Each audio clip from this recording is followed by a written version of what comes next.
جس سے حضور علیہ السلام کا قرب حاصل ہوتا ہے وہ یہ ہے کہ اگر کوئی شخص یہ چاہتا ہے مجھے حضور علیہ السلام کا قرب حاصل ہو تو اسے حضور کی امت سے پیار کرنا ہوگا۔ حضور کی امت کا پیار حضور علیہ السلام کے قرب کی ضمانت ہے۔ سادہ سی بات ہے، اگر میں آپ کے بچوں سے پیار کروں تو آپ کو اچھا لگوں گا نا؟ آپ میرے بچوں کا منہ چومیں تو مجھے اچھے لگیں گے نا؟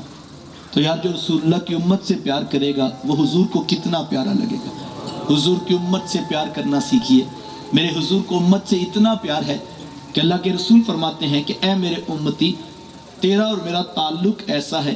کہ کانٹا تیرے پاؤں میں چبھتا ہے، اس کی درد مجھ محمد کو ہوتی ہے۔ توجہ چاہوں گا، اگر امتی کو کانٹا بھی چبھے تو میرے حضور کو درد ہوتی ہے، اور میں حضور کے امتی کو اذیت دوں، تکلیف دوں، اور میں آرزو کروں کہ مجھے حضور کا قرب ملے گا، میں اگر حضور کے اس امتی کو جس کے پاس اگر کانٹا بھی چبھے تو محبوب کو تکلیف ہوتی ہے، میں بڑی بس پہ اس کی پگڑی اچھال دوں اور میں کہوں مجھے کسی کی کوئی پرواہ نہیں ہے، اور میں حضور کا عاشق بھی ہونے کا دعویٰ کروں، تو سوچنے کی ضرورت ہے کہ نہیں ہے؟ اللہ کے رسول کا تو اتنا امتی سے تعلق، اس پہ یہ نہیں کہا کہ امتی تہجد گزار ہو تو اس کو کانٹا چبھے تو پھر مجھے تکلیف ہوتی ہے، یہ نہیں کہا امتی عالم ہو تو اس کو کانٹا چبھے تو پھر مجھے تکلیف ہوتی ہے، یہ نہیں کہا کہ امتی نیک صالح پاکیزہ ہو اس کو تکلیف پہنچے تو پھر مجھے تکلیف ہوتی ہے۔ فرمایا میرے امتی کو اگر کانٹا بھی چبھے تو مجھ محمد کو اس کی تکلیف ہوتی ہے، اور اگر میں بڑے مجمع میں اس امتی کی عزت پامال کر دوں، کون سی عزت جس کے بارے میرے حضور کعبۃ اللہ کا طواف کر رہے تھے کہ آقا کریم علیہ السلام نے کعبہ کو خطاب کرتے ہوئے فرمایا، اے کعبہ تیری بڑی شان و منزلت ہے کہ تو اللہ کا گھر کعبہ ہے، تیری بڑی رفعت اور بلندیاں ہیں کہ تو اللہ کا گھر کعبہ ہے، لیکن اے کعبہ یاد رکھنا میرے ایک امتی کی عزت اور آبرو تیری عزت سے زیادہ قیمتی ہے۔ ایک امتی کی عزت، اور یہ بھی لازم نہیں کہ وہ امتی تہجد گزار ہوگا، ایک امتی کی عزت اور آبرو کعبہ کی عزت و آبرو سے زیادہ قیمتی ہے، اور میں وہ عزت اور آبرو جو کعبے کی عظمت سے بھی زیادہ قیمتی ہے، میں بھرے مجمع میں وہ اچھال دوں، کسی کی بیٹی پہ الزام لگا دوں، کسی کی بہن اور بیٹی کو رسوا کر دوں، کسی کا مال ہڑپ کر دوں، کسی کا جو ہے وہ قبضہ جو ہے وہ اپنے کھاتے میں ڈال لوں، اور میں یہ کہوں مجھے حضور کا قرب ملے گا، تو کیسے ملے گا؟ رسول اللہ صلی اللہ علیہ وآلہ وسلم تو اپنے امتی کے بارے میں اتنے حساس ہیں کہ ایک حدیث میں آتا ہے، حضور فرماتے ہیں کہ جس شخص نے میرے امتی سے کام لیا، حدیث کا مفہوم ہے، فرمایا جس نے میرے امتی سے کام دیا پھر اس کو مزدوری دی، ساری مزدوری اس نے دے دی، لیکن اس کا ایک درہم روک لیا، میرے حضور فرماتے ہیں اپنے اس امتی کا مقدمہ میں اللہ کے حضور کھڑے ہو کر لڑوں گا۔ ایک درہم اگر کسی نے امتی کا روکا ہوگا تو رسول اللہ اس کا مقدمہ لڑیں گے۔ جس نے حضور کے امتیوں کی جائیدادیں ہڑپ کی ہوں گی کل اس کا کیا حال ہو؟ جس نے بیٹیاں بھی تھی حضور کی امت میں بھی تھی ان کو بھی حصہ نہیں دیا، وہ سوچے کل حضور کے سامنے اس نے کیسے کھڑے ہونا۔ جس نے بھائیوں کا مال بھی لوٹ لیا، جس نے دوستوں کو بھی معافی نہیں دی، اور جس نے رشتہ داروں کو بھی حقوق غصب کر لیے، اور سب کچھ ہڑپ کر کے یہ سمجھتا ہے کہ چند لائٹیں، چند چراغاں اور چند جھنڈیوں کے ساتھ معاملہ حل ہو جائے گا۔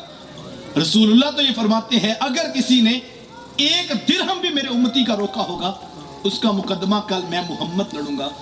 تو حضور تو اتنا امت سے پیار کرتے ہیں کہ ایک درہم کا بھی معاملہ ہوا تو حضور فرماتے ہیں میں خود کھڑے ہو کے اللہ کے عرش کے نیچے اس کا مقدمہ لڑوں گا۔ تو مجھے اور آپ کو سوچنا پڑے گا، حضور کی محبت ہے تو حضور کی امت سے پیار کرو، کسی کا ایک روپیہ بھی حضور کی امت میں سے کسی کا نہ روکو۔ اللہ کے رسول صلی اللہ علیہ وآلہ وسلم جو ہے وہ اتنے حساس ہے اپنی امت کے معاملے میں کہ حضور فرماتے ہیں اگر کانٹا بھی چبھے تو مجھے اس کی تکلیف ہوتی ہے۔ تو مجھے اور آپ کو اس کے اوپر غور کرنا ہوگا، جب تک ہم حضور کی امت سے پیار نہیں کریں حضور کا قرب نصیب نہیں ہوگا۔ اپنے معاملات میں غور کریں، میں اب اتنے لوگ جمع ہیں، آپ نے صبح اٹھ کے دکانوں پہ جا کے بیٹھنا ہے، کسی نے کاروبار کے مرکز پہ بیٹھنا ہے، کوئی مزدور ہے تو وہ اپنے اڈے پہ جائے گا، کوئی ڈاکٹر ہے تو اپنے کلینک پہ بیٹھے گا، کوئی وکیل ہے تو وہ عدالت کے کچہری میں جائے گا۔ آپ جو کام کرتے ہیں آپ وہی کام کریں، لیکن بس اتنا خیال کیجئے گا جو لوگ آپ کے دروازے پر، آپ کے ٹیبل پر، آپ کی کرسی کے سامنے سوال لے کر کھڑے ہوں گے وہ کوئی پرائے نہیں ہوں گے، وہ آپ کے رسول کے امتی ہوں گے۔ حضور کی امت سے پیار کیجئے، حضور کی امت سے پیار کیجئے، حضور کی امت سے پیار کیجئے، حضور کا قرب نصیب ہوگا۔ یقین جانے میں نے اپنے امام کی بات پڑھی تو میں حیرت میں ڈوب گیا کہ کس قدر عشق ان کے سینوں کے اوپر غالب تھا، اور دل دھڑکتا تھا تو محبت رسول میں کیسے دھڑکتا تھا۔ میرے امام فرماتے ہیں کہ میں تو اپنے بچوں سے بھی پیار اس لیے کرتا ہوں کہ وہ میرے رسول کی امت میں ہیں۔ میں حضور کے امتی ہونے کی وجہ سے اپنے بچوں سے پیار کرتا ہوں۔ دیکھیں میں اپنے بچوں سے پیار کیوں کرتا ہوں؟ میرے بچے ہیں۔ آپ اپنی اولاد سے پیار کیوں کرتے ہو؟ آپ کی اولاد ہے، وہ میرا خون ہے، وہ میرا نسل ہے، میری نسل ہے، میرا نسب ہے، میں اسی لیے پیار کرتا ہوں۔ لیکن میرے امام فرماتے ہیں میں اپنے بچوں سے پیار اس لیے نہیں کرتا کہ وہ میرے بیٹے ہیں، میں اپنی بیٹیوں سے پیار اس لیے نہیں کرتا کہ میری بیٹیاں ہیں، بلکہ میں تو پیار اس لیے کرتا ہوں کہ وہ رسول اللہ کی امت میں پہلے شامل ہیں۔ حضور کی امت کا پیار اتنا غالب ہو تو مجھے اور آپ کو مبارک ہو۔ اور اگر ایسا نہیں ہے، ہم ان کا مال بھی لوٹیں، ہم ان کو دھوکہ بھی دیں، ہم ان سے جھوٹ بھی بولیں، ہم ان سے فراڈ بھی کریں، ہم ان کا مال بھی غصب کر لیں، ہم ان کو گالی بھی دیں، ہم ان کو جو ہے وہ جھوٹے الزامات بھی لگائیں، ہم پورا خاندان اجاڑ کے رکھ دیں، ہم خاندان اور برادری کو توڑ کے رکھ دیں، اور ہم یہ سمجھے ہمیں حضور کا پیار نصیب ہوگا۔ کل اگر رسول اللہ نے پوچھ لیا تو پنڈ کا چودھری تھا، تو سیٹھ تھا، تو دو بھائیوں کی صلح کروا سکتا تھا، دونوں میرے رسول کے امتی ہیں، اگر حضور نے پوچھ لیا وہ میری امت میں تھے، تو نے کیوں ان میں فرقہ ڈالا، تو نے ان کو کیوں لڑایا، تو نے ان میں جھگڑا کیوں، اختلاف کیوں کھڑا کیا، تو میں سوچوں میرے میں کیا جواب ہوگا۔ آپ سوچیں آپ کے پاس کیا اس کا حساب اور جواب ہوگا۔ حضور کی امت سے پیار کیجئے، اللہ کے رسول کی امت کے بارے میں آپ کے سینے میں وسعت ہونی چاہیے، پیار بانٹیے، محبت بانٹیے، الفت بانٹیے، اور حضور کی امت سے جو رشتہ محبت استوار کیجئے۔ اگر آپ یہ کام کر رہے ہیں تو آپ کو مبارک ہو، آپ کو حضور کا قرب نصیب ہوگا۔